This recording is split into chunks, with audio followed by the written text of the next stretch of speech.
Hello guys, what's up? So natay tutorial kung unsaon pag-alsa og balde.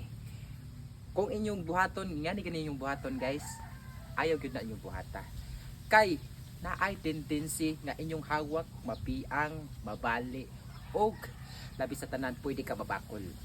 And then kung maging ani ka mag-grab og balde, ayaw gyud na buhata. Kay naa say tendency nga inyong abaga madislocate, pwede mapiang. So inyong buhaton guys, kini nga kamot lang. Kini nga kamot ang atong buhaton sa pag-alsa.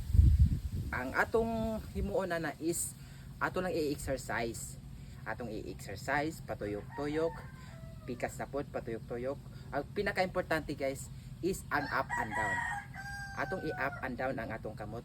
Up, up, down, up, down, up, down, up, down, up, down. Panugo, ay, unsa na ba po?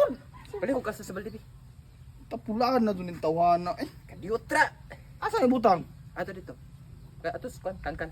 Sirag panugo. Saan taon ni siya do? Sumunod to guys. Sumunod na tong tutorial kung unsaon pag-alsa og balde. Unta na mo na mauan. Thank you. God bless.